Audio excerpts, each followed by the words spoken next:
Welcome back, everybody. Courtney here with Parents for Change.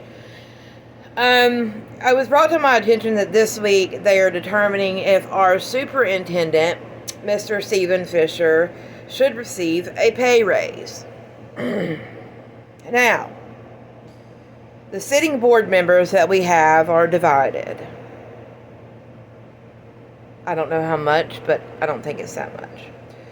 But our current superintendent in Cleveland County of Cleveland County Schools makes a whopping $209,000 a year.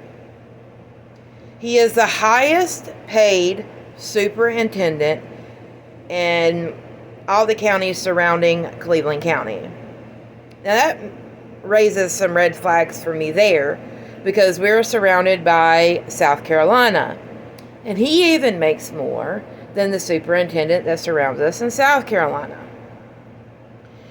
Now, our teachers, the start-off salary for our teachers is $45,000 to $65,000 for an entry-level teacher in Cleveland County per Glassdoor on Glassdoor. I think our superintendent is extremely overpaid.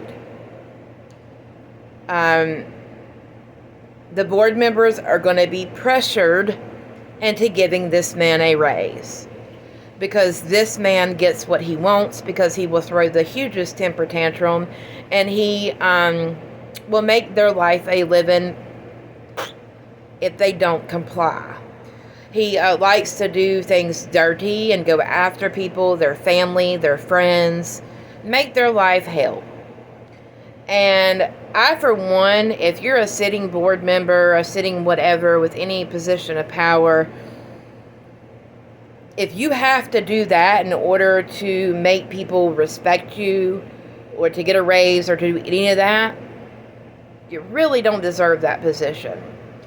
In the last couple years since COVID, I know myself as a parent, I contacted Channel 9 News twice during COVID because we had no internet access out here. We had no cell phone access, for that matter, where we live in Upper Cleveland.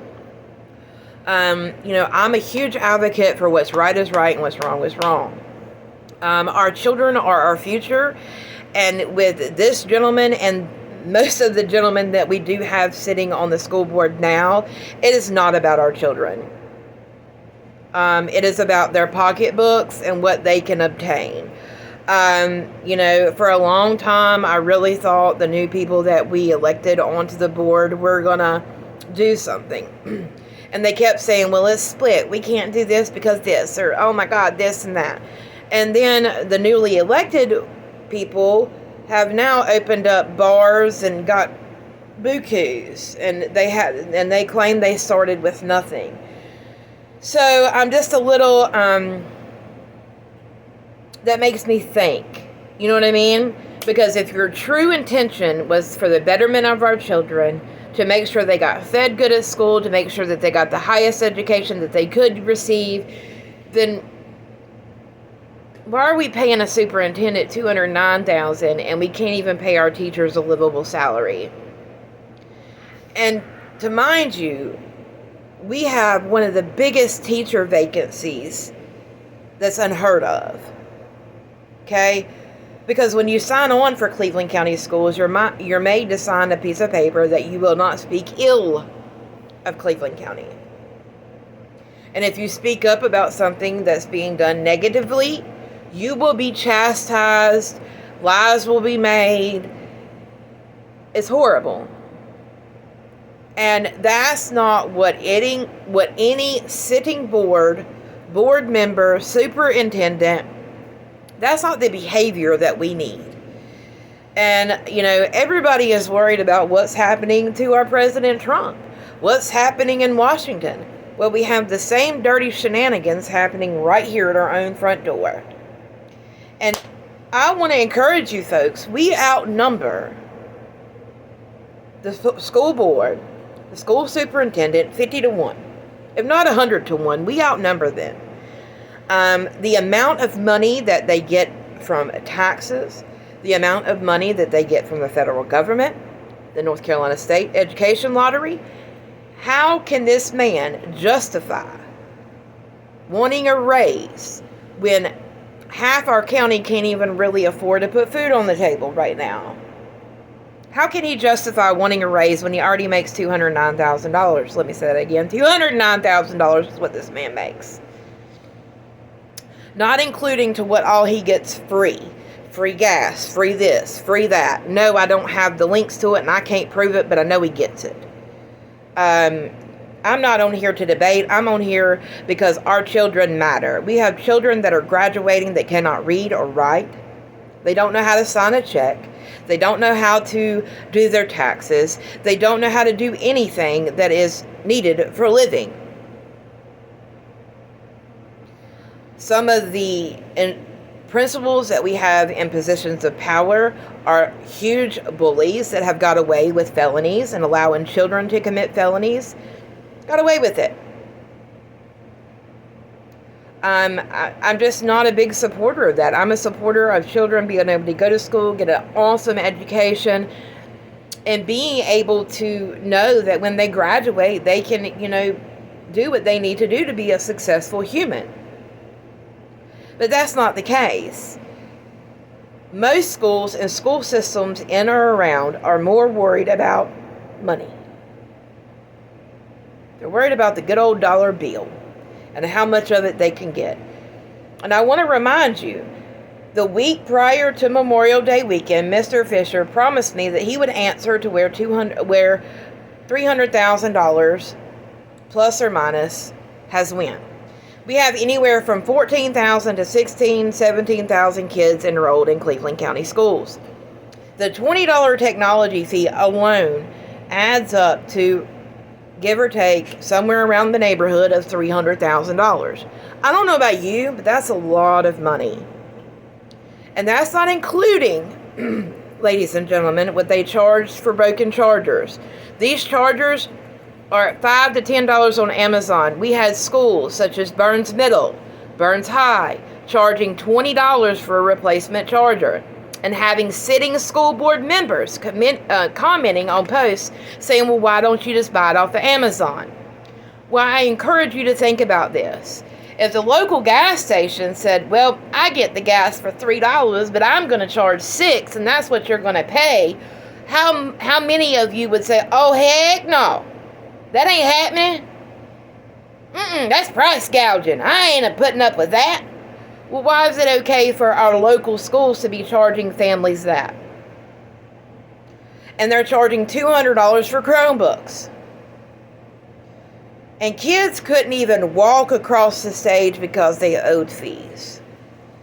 These kids and these parents, once they make it to 12 years of school, 18 years, nothing should stop them from being able to walk across that stage and get their diploma. Not a penny one.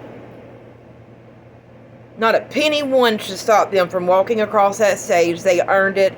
They've done the work. They've done the whatever for 18. They earned it. And to have money standing in the way when a child doesn't determine how much money is in their household. They can't determine when they can get a license. That's why they're called dependents until they're 18. And most of the time, they're dependents past that. So, ladies and gentlemen, I encourage you to do your homework on every sitting board member, where they were 5 years ago and where they are now. And if they have a smart assery response to a simple question, then I suggest you not vote for them. Because we, the taxpayers, are how they get paid. They work for us. We don't work for them. They work for us and our children. And if they cannot be transparent like they want us to be, listen to that again. If the school system asks you a question, if that school counselor, if that school whatever, or that school teacher doesn't, if they ask you a question as a parent and you don't answer in a timely manner, guess what happens? They penalize you, your children, and sometimes they will even send the law to your house. So if we can't hold them accountable without getting a lawyer, Why are we allowing them to hold us accountable? They indoctrinate our children for 8 hours a day, if not more. We're not allowed on the other side of them school doors to see what's going on behind closed doors. We're told if we want to get a hold of their curriculum that we've got to do it via the computer.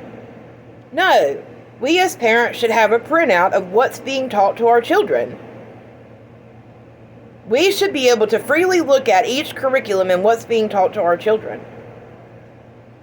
So I encourage you today, and if you're anybody and a tax-paying citizen and this doesn't resonate with you, I don't know why it doesn't. And yes, the $20 for a technology fee, if you can pay it, great. But there's a lot of families out here that are robbing Peter to pay Paul, and Paul don't have it either. They're working their hinds end off, paying their, bills, paying their mortgage, paying the rent, paying the power bill, paying the insurance. And I don't know about you, but all of it's went up. Even groceries are through the roof. And here's another kicker, folks. If I haven't gave you enough info, half of these children that are enrolled in Cleveland County schools qualify for food stamps, Medicaid, government housing. If they qualify for that in their Title I schools, how can they be charged a $20 technology fee when to qualify for any of those three things, you got to be at the bottom of the barrel money-wise? That means your income is barely scooting by. So, and I know if you go to DSS, they don't ask you how much money you pay out to the school. That's not a bill that's included. So, like I said, folks, I highly encourage you to, I know of so many better ways that we can spend $209,000 a year in Cleveland County, and it dang sure ain't on a man that could care less about your child. We have children in school right now that are special education and have disabilities that don't even have the proper tools that they need to be able to learn. They're told that they can't afford it. We're told that we can't afford CCTV in all our schools to see what's going on. We're told we can't afford it. But Stephen Fisher sure makes $209,000 a year. And they talking about giving this man a raise.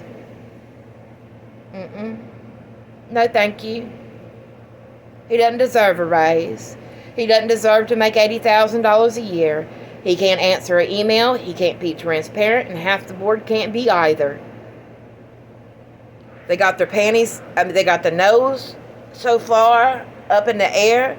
And a lot of these men that sit on this board, and a lot of these females that sit on boards surrounding the school, they have no idea what's going on in their community. None.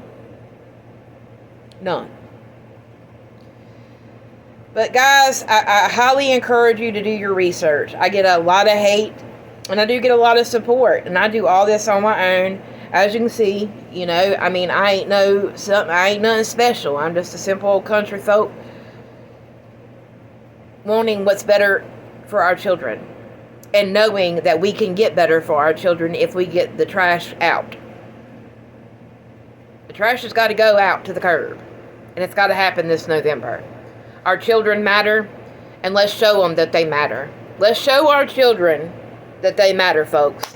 I love you guys. If you will, if you follow this far, like, share, and subscribe. I would greatly appreciate it. Let's get the word out, folks. We can do this. I love you. And remember, I love y'all guys so much and so big. And remember, you matter always. Peace out. That was weird. My bad.